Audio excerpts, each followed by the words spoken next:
अब देखो यहाँ तक हमने लास्ट टाइम तक काम कर लिया था, हम मैनुअल क्या कर रहे थे, इसमें डाटा इंसर्ट करवा रहे थे यहाँ इंसर्ट के टैब में से जाके।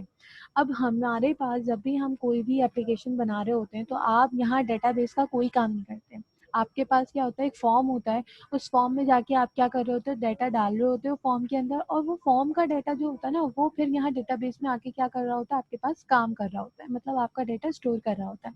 अभी तो हमने यहाँ पर क्या किया था, खुद से इंसर्ट में जाके मैंने डाटा इंसर्ट करवा लिया था, लेकिन अब मैं चाह रही हूँ कि मैं खुद से ना करवाऊँ, मुझे एक वेब एप्लीकेशन प्रोवाइड हो जिसमें मैं ये सारा काम क्या करवा सकती हूँ, वहाँ पर प्रोवाइड करें, और वहाँ पर कोई भी एक फॉर्म हो, वो फॉर्म में मैं डालूँ वैल्यूज, तो वो मेरी यहाँ पर आके सेव हो, बजाय इसके कि मैं इस इंटरफेस से क्या करवाऊँ, इंटरेक्ट करवाऊँ यूजर से।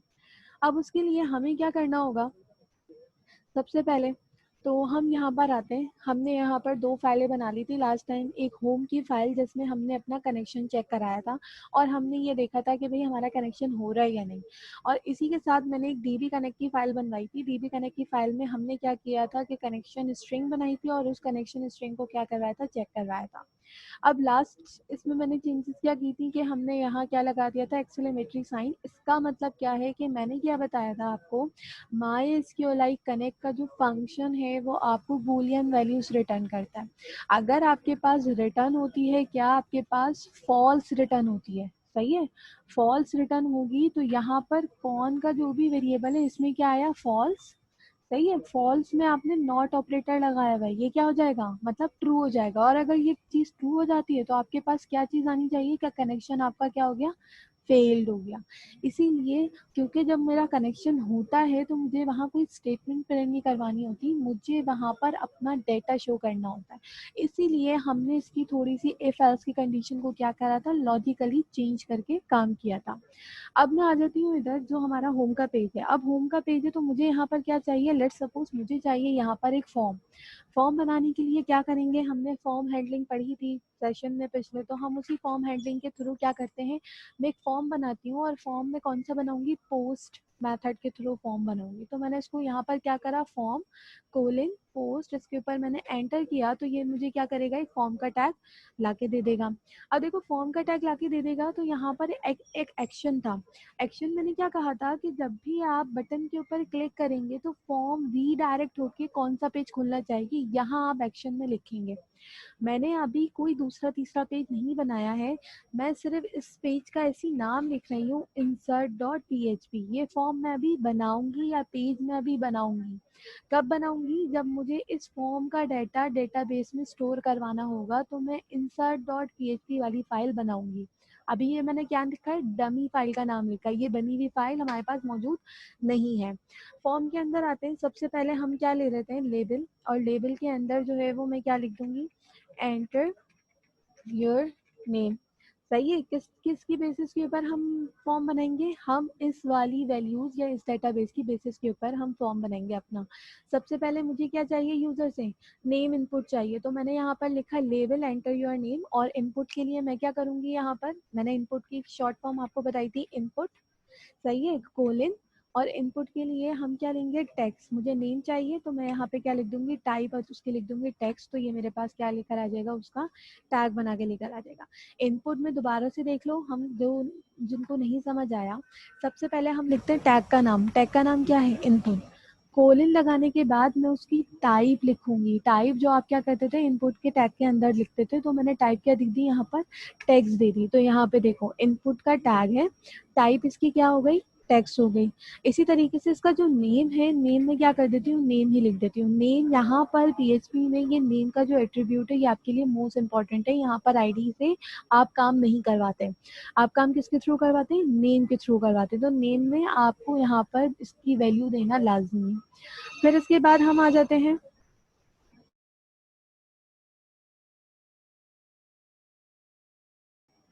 ठीक है, इसके बाद हम यहाँ पर आ जाते हैं कि हम ये कह लो बी आर लगा लेते हैं। मैंने जो है वो 2 बी आर लगाए, और इसी तरीके से मैं इस पूरे को एक दफ़ा और कॉपी करती हूँ, और मैं इसके बाद उसको पेस्ट कर लेती हूँ। अब देखो सेकंड मुझे क्या चाहिए, वैल्यू सब्जेक्ट। तो मैंने कहा एंटर योर, यहीं पर ही आके मैंने कहा एंटर योर सब्जेक्ट, सही है। और सब्जेक्ट के लिए जो टाइप होगी, इनपुट टाइप, वो टेक्स्ट ही रहेगी। नेक्स्ट इसी के साथ मैं VR के साथ इसको कॉपी करती हूँ और मैं इसके नीचे एक और बार क्या करती हूँ, पेस्ट। अब मुझे क्या चाहिए, मुझे चाहिए जेंडर। तो जेंडर के लिए भी हमारे पास जो डेटा टाइप यहाँ पर जो टाइप यूज होगी इनपुट की वो टेक्स्ट ही रहेगी। मैं सिर्फ यहाँ पर क्या करती हूँ, इसको मैं कर देती हूँ क्या, जेंडर। सही है। देन इसी के साथ हमारे पास एक और लास्ट वन क्या रह गया है, उसकी ईमेल, जो स्टूडेंट की मेरी ईमेल है। तो मैंने इसको दोबारा से पेस्ट किया और मैंने ये कहा कि एंटर योर ईमेल। और अब जो टाइप होगी इनपुट टाइप वो कौन सी होगी आपके पास, ईमेल होगी। अच्छा, एक चीज और मैंने यहाँ पर भूल गई कि मैंने नेम चेंज नहीं करा है। तो नेम चेंज करना क्या है आपके पास लाजमी, मैंने सब्जेक्ट था तो सब्जेक्ट कर दिया इसका नेम, यहाँ पर क्या है जेंडर है तो मैंने जेंडर ही कर दिया।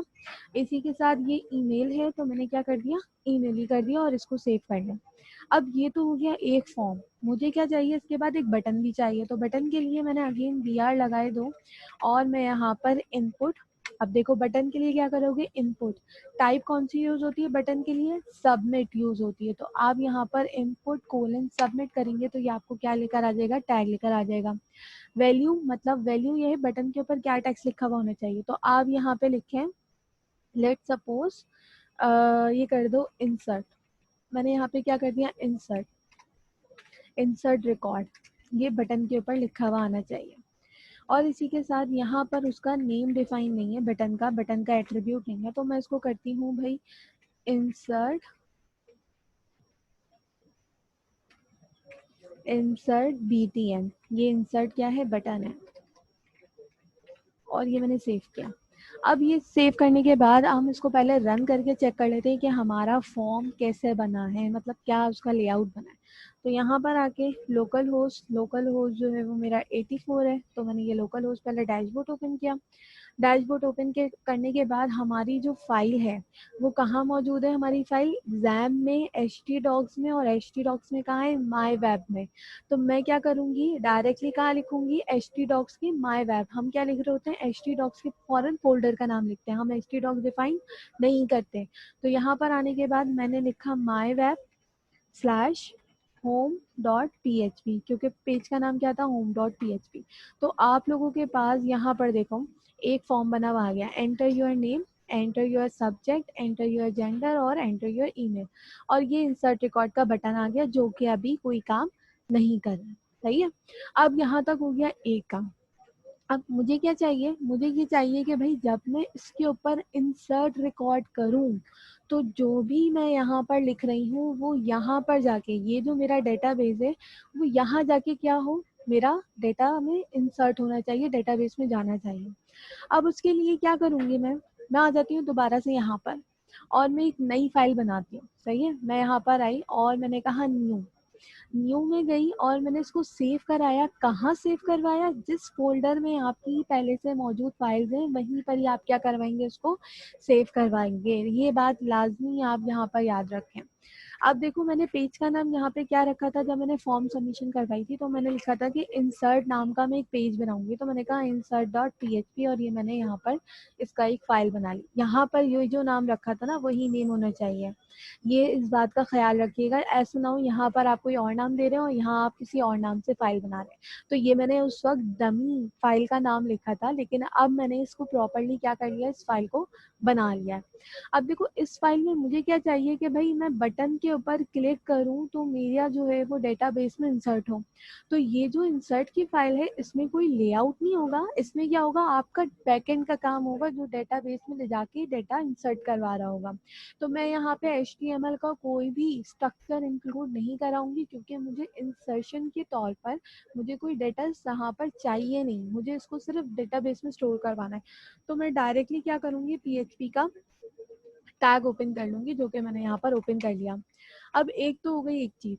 अब देखो इंसर्ट करवाना है ना, कहाँ इंसर्ट करवाना है, मुझे डेटाबेस में। और हमने क्या बात कही कि भाई जब भी हमें कोई भी चीज़ अपनी एप्लीकेशन से डेटाबेस में स्टोर करवानी होगी तो हमारे पास एक डेटाबेस की कनेक्शन की फाइल होती है जहां हम अपना कनेक्शन बनाते हैं, जो कि हमने लास्ट टाइम बनाई थी। और लास्ट टाइम बनाने के बाद हमने ये चेक भी किया था कि भाई डेमो 1 का जो डेटाबेस मौजूद है अगर वो मौजूद नहीं होगा तो आपके पास ये कनेक्शन फेल लिखा हुआ आ जाएगा, मतलब डेटाबेस से आपका कनेक्शन नहीं हो सकता। लेकिन अगर ये नहीं लिखा हुआ आया तो उसका मतलब क्या है, आपका कनेक्शन सही चल रहा है डेटाबेस से। तो यहाँ पर इस फाइल को इंक्लूड कराना आपके पास लाजमी है, जो कि हमने लास्ट टाइम इस वाली फाइल में ये वाली काम कर लिया था। तो ये जो मैंने ये अपना अलग से फाइल करवा के यहाँ जो इंक्लूड करवाया था वो इसी वजह से करवाया था, बजाय इसके कि मैं ये लाइन ऑफ कोड बार बार लिखूँ अपनी फाइल में, मैंने एक फाइल में इसको लिख दिया। और अब मैं जितनी जगह मुझे डेटाबेस का कनेक्शन चाहिए होगा, मैं उतनी जगह इस इंक्लूड के फंक्शन को क्या करूँगी, कॉल करूँगी और अपना काम यहाँ से प्रॉपरली स्टार्ट करूँगी। तो ये हमारे पास क्या होता है, फ़ायदा होता है इन फंक्शंस का। वरना मुझे अगर मैं ये काम नहीं करती तो मुझे ये पूरा कोड यहाँ भी लिखना पड़ता यहाँ पर। तो मैंने क्या करना है कि जहाँ जहाँ मुझे डेटाबेस का काम है ना, वहाँ वहाँ मुझे ये फाइल वाला काम, इंक्लूड की फाइल जो डेटाबेस की कनेक्शन की फाइल है वो मुझे लाजमी करना पड़ेगा। और ये आप क्यों करते हैं, ताकि आप क्या करवा सकें। तो मैं थोड़ा सा जूम कर लेती हूँ ताकि आप लोगों को सही से नजर आ जाए। तो मुझे क्या करना पड़ता है, डेटाबेस का कनेक्शन यहाँ पे करवाना पड़ता है। अब देखो इसके बाद मुझे क्या होगा, मैंने कनेक्शन तो करवा लिया, कनेक्शन करवाने के बाद मुझे क्या चाहिए, यहाँ जो मैंने एक फॉर्म बनाया है उस फॉर्म में से मुझे वैल्यूज भी तो निकालनी है ना। और वैल्यूज निकालने के लिए हमने एक फॉर्म हैंडलिंग का टॉपिक किया था, जहाँ पे आपको याद हो हमने फॉर्म में से जो वैल्यूज है वो निकाल के वही प्रिंट भी करवाई थी। वहाँ भी प्रिंट करवाई थी और कहाँ प्रिंट करवाई थी, दूसरे पेज पे। तो अगर आपको कहीं कंफ्यूजन है तो आप उस वीडियो को देख के अपनी कंफ्यूजन को दूर कर सकते हैं। अब आ जाते हैं हम यहाँ पर। सबसे पहले क्या करते थे, हम कहते थे इफ के बाद हम एक फंक्शन कॉल करते थे जो कहते थे इफ सेट। इस सेट के बाद मैं राउंड ब्रैकेट बनाती थी और राउंड ब्रैकेट के अंदर मैं यूज करती थी अपना मेथड। कौन सा मेथड है मेरे पास, पोस्ट मेथड है जो मैंने फॉर्म के साथ यूज करा है। तो यहाँ पर मैं डॉलर, इसका मेथड होता है डॉलर अंडरस्कोर पोस्ट। सही है, पोस्ट यहाँ पर यूज करो तो यहाँ पोस्ट यूज करेंगे आप। और अगर आप यहाँ पे क्या करते हो, गेट यूज करते हो तो ये गेट होगा। अब देखो ये फंक्शन क्या करता है, ये फंक्शन ये करता है कि बटन क्लिक के ऊपर चेक करता है कि कोई बटन क्लिक हुआ है या नहीं। ये फंक्शन क्या करेगा, इफ का ये चेक करता है बटन के ऊपर कोई क्लिक हुआ है या नहीं। अब बटन देखो मेरे पास, अगर लेट सपोज मेरे पास बहुत सारे बटन होते तो क्या करते हैं, तो इसीलिए हम यहाँ पे क्या करते हैं कि बजाय इसके कि हम इसको ब्लैंक छोड़ें, हम यहाँ बटन का नेम के साथ कॉलिंग करवाते हैं, ताकि हम स्पेसिफाई कर सकें कि भाई इस बटन के ऊपर क्लिक हो तो ये काम हो, दूसरे बटन के ऊपर क्लिक हो तो ये काम हो। इसीलिए ये जो पोस्ट का मेथड है, यहाँ पर राउंड ब्रैकेट के अंदर सिंगल कोट में हम अपने बटन का क्या देते हैं, नाम देते हैं। इससे क्या होता है आपके पास, ये चेक करेगा कि भाई इंसर्ट बीटीएन, इंसर्ट बीटीएन क्या है, यहाँ पर ये रहा, इसके ऊपर अगर क्लिक हुआ है तो ये वाला इफ की कंडीशन चलनी चाहिए। ठीक है, इसी के साथ हम क्या करते हैं, बटन चल गया। बटन चलने के बाद क्या करना है मुझे, इन जो इनपुट टाइप है या ये जो मेरा फॉर्म है इसमें से मुझे वैल्यूज निकालनी है। तो वैल्यूज कैसे निकालूंगी, पोस्ट मेथड यूज करा है तो वैल्यूज भी कैसे निकालेंगे आप, पोस्ट मेथड के थ्रू निकालेंगे। किस तरीके से, सबसे पहले मैं क्या करती हूँ, वेरिएबल बना लेती हूँ चार, जो कि मुझे मेरा यहाँ पर जो फॉर्म है, जिस फॉर्म की जो चीजें हैं, जितनी भी आपके पास फॉर्म की फील्ड है, उन चार काम की क्या कर लें आप, वेरिएबल्स बना लें ताकि आप लोगों को आसानी हो। तो मैंने यहाँ पर पहले तो बनाया नेम का वेरिएबल, सही है। इसी के साथ मैंने बनाया किसका, सब्जेक्ट का। देन इसी के साथ मैंने यहाँ पर बनाया जेंडर का। और इसी के साथ मैंने क्या बनाया, नेक्स्ट डॉलर, और इसको मैंने बना दिया ईमेल का। अब देखो वेरिएबल्स तो मैंने बना लिए, इनमें वैल्यूज कहाँ से आएंगी। तो वैल्यूज के लिए हमने क्या पढ़ा था कि भाई पोस्ट मेथड के साथ जब भी बटन क्लिक होगा तो वो आपके पास कैसे काम करेगा, आपकी नेम के एट्रीब्यूट के साथ काम। इसीलिए ये नेम एट्रीब्यूट यहाँ पर मोस्ट इम्पॉर्टेंट काम है। तो मैं दोबारा से आई, पोस्ट मेथड कैसे कॉल होगा, इस तरीके से। तो मैं आई यहाँ पर, मैंने लिखा डॉलर अंडरस्कोर पोस्ट, सही है, ये post, square bracket, single code, और सिंगल कोड के अंदर आपने क्या देना है, अपना ये नाम देना है जो आप इसके अंदर स्पेसिफाई करेंगे। क्योंकि देखो मेरा नेम था तो मैंने नेम ही दे दिया, जरूरी नहीं है कि आप भी नेम दो, आप कोई और नाम दे सकते हो, सही है। और इसको मैंने लगा दिया सेमी कॉलन। इसी तरीके से मुझे सबकी वैल्यूज चाहिए, तो मुझे सबके लिए क्या करना पड़ेगा, यहाँ पर वही सेम काम करना पड़ेगा। तो मैंने नेम इसका क्या दिया था, सब्जेक्ट, दिखा भी दूंगी, अभी हम लिख लेते हैं पहले। और इसके बाद हम यहाँ पे कह देते हैं भाई जेंडर। और लास्ट वन हमारे पास क्या था, यहाँ पर मैंने कर दिया ईमेल, इसको कर दिया सेव। अब देखो यहाँ पर जो नेम है इस टेक्स्ट बॉक्स में जो भी होगा वो कहाँ चला जाएगा आपके पास, इस वाले वेरिएबल में नेम के। सब्जेक्ट के टेक्स्ट बॉक्स में जो भी होगा वो कहाँ चला जाएगा, सब्जेक्ट वाले वेरिएबल में। जेंडर के टेक्स्ट बॉक्स में जो भी होगा वो कहाँ चला जाएगा, जेंडर के आपके पास वेरिएबल में। और ईमेल के टेक्स्ट बॉक्स में जो भी होगा वो आपके पास कहाँ जाएगा, ईमेल के वेरिएबल में। ये क्या बनाए हैं मैंने, वेरिएबल गेट करवाए हैं। मैं डायरेक्टली फॉर्म से डाटा स्टोर नहीं करवा सकती।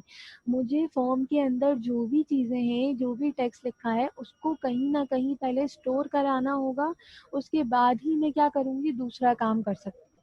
सही है। यहाँ तक काम करने के बाद अब देखो, ये तो हो गया, आपने वेरिएबल ले लिया। अब भाई वैल्यूज कैसे इंसर्ट होंगी। वैल्यूज इंसर्ट करने के लिए मैंने क्या कहा था कि आप लोगों के जो कॉन्सेप्ट है डेटाबेस वाले वो स्ट्रॉन्ग होने चाहिए। स्ट्रॉन्ग से मुराद कि अगर मुझे वैल्यूज इंसर्ट करनी होती थी एसक्यूएल डेटाबेस में, अगर हम बात करें तो हम वहाँ पे क्यूरी लिखते थे, जो क्यूरी कहलाती थी इंसर्ट इनटू और डेटाबेस, और डेटाबेस के बाद अब वैल्यूज बताते थे। वही सेम क्यूरी हमें यहाँ पे भी चाहिए। तो आपके एसक्यूएल सर्वर के जो कॉन्सेप्ट हैं वो लाजमी क्या होने चाहिए, स्ट्रॉन्ग होने चाहिए आपको पीएचपी का काम करने के लिए।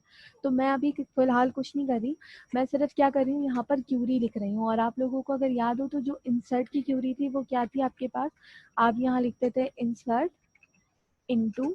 इनटू करने के बाद क्या लिखते थे आप, टेबल का नाम लिखते थे। अब देखो टेबल मेरे पास क्या है, मेरे पास टेबल बना हुआ है किस नाम से, स्टूडेंट्स के नाम से। अब देखो डायरेक्टली हम टेबल क्यों दे रहे हैं, क्योंकि मैंने यहाँ ये वाली जो फाइल इंक्लूड कराई है, यहाँ मैंने डेटाबेस पहले से दे दिया। मैंने यहाँ पे क्या दे दिया, यहाँ पर डेटाबेस का कनेक्शन डेमो 1 का पहले दे दिया। अब मुझे क्या करना है, डेमो 1 के अंदर अगर बहुत सारे टेबल हैं तो मुझे उन बहुत सारे टेबल में से किसी एक को सेलेक्ट करना होगा जहां मुझे डेटा इंसर्ट करवाना है। तो मुझे, मेरे पास अभी फिलहाल एक ही है टेबल, तो क्या नाम है उसका, स्टूडेंट। तो मैं यहाँ पर आके क्या करूंगी कि भाई अपनी डेटाबेस में जाकर, कौन से वाले डेटाबेस में, डेमो 1 में जाके एक टेबल मौजूद है कौन सा, स्टूडेंट्स के नाम से। वहां पर मुझे क्या करवानी है, वैल्यूज इंसर्ट करानी है। सही है। स्टूडेंट में गई, और स्टूडेंट में जाके अब क्या करना है, मुझे इसके कॉलम के नाम देने हैं। तो कॉलम के नाम क्या है, नेम, सब्जेक्ट, जेंडर और ईमेल। तो यहाँ कॉलम नेम देना स्पेसिफाई लाजमी होता है। तो यहाँ पर मैंने राउंड ब्रैकेट बनाया। कॉलम की नेम क्या है मेरे पास, मैंने कहा नेम। आईडी में क्यों नहीं दे रही, क्योंकि आईडी को मैं क्या करवा रही हूँ, ऑटो इंक्रीमेंट हमने काम किया हुआ है, तो आईडी आपके पास ऑटो इंक्रीमेंट काम करेगी। कॉमा, कॉमे करने के बाद क्या है मेरे पास, सब्जेक्ट। ये मैं ये वाली चीजें नहीं दे रही, मैं क्या दे रही हूँ, अपने यहाँ के कॉलम के नाम दे रही हूँ। सही है, इस चीज का ध्यान रखना। फिर इसी के बाद मैंने लिखा कॉमा, कॉमे के बाद हमारे पास क्या है, जेंडर, तो मैंने ये कर दिया जेंडर। फिर अगेन मैंने कॉमा लगाया और मैंने कहा लास्ट मेरे पास है ईमेल। ये मेरे पास क्या है, कॉलम्स के नेम है। इसके बाद वैल्यूज कैसे देते थे, तो आप यहाँ पर स्पेस देने के बाद लिखते थे वैल्यूज। सही है। वैल्यूज देने के बाद यहाँ पर राउंड ब्रैकेट में आप अपनी वैल्यूज देते थे। अब देखो वैल्यूज तो मेरे पास डायनामिक है। डायनामिक से मुराद क्या है कि आपके पास तो फॉर्म से आती है। अगर मैं यहाँ हार्ड कोडेड कर दूं तो वो तो मेरा खुद से चलेगा, जैसे कि आप लोग कहाँ कर आए हो, डेटाबेस में कर आए हो। तो फिर मैं यहाँ पे क्या करूंगी कि मैं यहाँ पर बजाय इसके कि मैं खुद से दूं, मैं इन वेरिएबल से उठाऊंगी वैल्यूज। किस तरीके से, पहला कॉलम क्या दिया है मैंने कहा, नेम। सही है। अब इसके बाद देखो वैल्यूज आ गई, पहला कॉलम क्या है, नेम। तो मैंने नेम का जो भी इनपुट टाइप थी उसमें से किस वेरिएबल में स्टोर करवाया है, नेम के वेरिएबल में स्टोर करवाया है। तो मैं यहाँ आके सिंगल कोट में मैं लिखूंगी डॉलर नेम, वेरिएबल का नाम, क्योंकि मेरा जो पहले कॉलम है उसमें क्या जाएगा, नेम जाएगा। फिर मैंने लिखा कॉमा, सिंगल कोट, क्या जाना चाहिए, सब्जेक्ट। तो मैंने कहा डॉलर सब्जेक्ट, क्योंकि मैंने सब्जेक्ट के वेरिएबल में अपनी सेकंड वैल्यू स्टोर करवाई। इसको मैं नेक्स्ट लाइन पर लेके चली जाती हूँ। सही है। फिर इसके बाद लगाते हैं कॉमा, सिंगल कोट। फिर क्या है मेरे पास, तीसरा कॉलम जेंडर। तो मैंने कहा डॉलर जेंडर, क्योंकि मैंने जेंडर के वेरिएबल में जो भी फॉर्म था उसका डेटा स्टोर करवाया जेंडर के कॉलम का। एंड लास्ट वन आपके पास क्या है, ईमेल। तो डॉलर ईमेल। ये मेरे पास क्या बन गई, मेरी क्यूरी बन गई। और इसको हम ऊपर कर लेते हैं, ये बन गई आपके पास एक क्यूरी। अब इस क्यूरी का क्या करना है, अब इस क्यूरी का करना ये है कि मैं इसको एक वेरिएबल में डाल दूंगी। सही है। तो हम इसको फिर कंटिन्यू करते हैं।